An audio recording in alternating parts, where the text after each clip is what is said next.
35 سالہ نذیر ایک شادی شدہ بال بچے دار غریب آدمی تھا۔ گاؤں میں اس کی چھوٹی سی پرچون کی دکان تھی جس کی آمدن سے گزر بسر مشکل سے ہی ہوتی تھی، تو بیچارہ موقع لگنے پر چھوٹے موٹے محنت مزدوری کے کام بھی کر لیا کرتا تھا۔ ایک روز اس کی گردن پر داہنی جانب ہنسلی کی ہڈی اور کندھے کے سنگم پر ایک پھوڑا نکل آیا، جو 2-4 دنوں میں کافی بڑھ گیا اور تکلیف بھی بڑھ گئی۔ گھر کے دوا دارو سے کوئی فائدہ نہیں ہو رہا تھا۔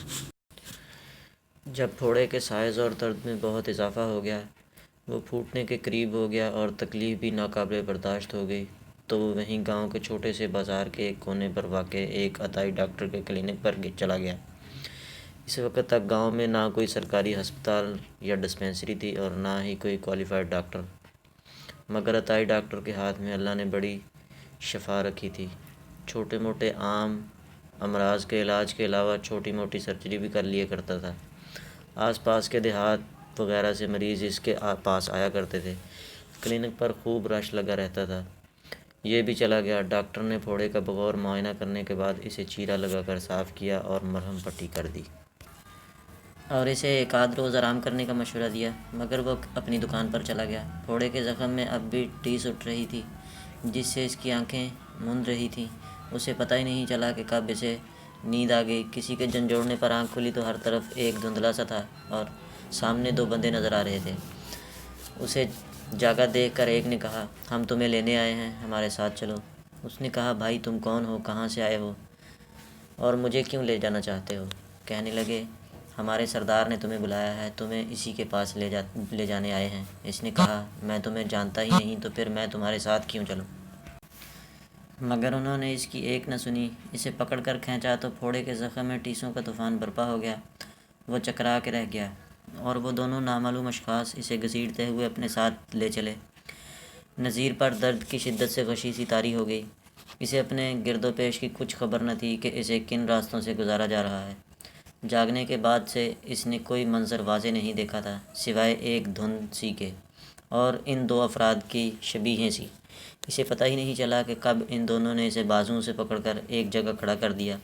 اس نے ڈھلکی ہوئی گردن اور نیم آنکھوں سے بس اتنا ہی دیکھا کہ ایک کافی اونچی مسند نما کرسی پر ایک بہت تگڑا توانا شخص براجمان ہے۔ نذیر کو دیکھتے ہی ان دونوں سے مخاطب ہو کر کہنے لگا، ارے یہ تم کسے اٹھا لائے ہو؟ میں نے نذیر نہیں نذیرہ کہا تھا۔ چلو اسے واپس چھوڑ کے آؤ اور نذیرہ کو لے کر آؤ۔ اب وہ دونوں پھر نذیر کو کھینچتے ہوئے لے چلے اور اس کا دماغ تاریکیوں میں ڈوبتا چلا گیا، اور جب نذیر ہوش میں آیا، اس کی آنکھ کھلی تو خود کو گھر کے اندر ایک چارپائی پر پڑا ہوا پایا۔ وہ حیران ہو کر جھٹکے سے اٹھ بیٹھا تو کیا دیکھتا ہے کہ بچے پاس کھڑے ہو رہے ہیں، بیوی نیچے چارپائی کی پائنتی پکڑے نڈھال بیٹھی ہے۔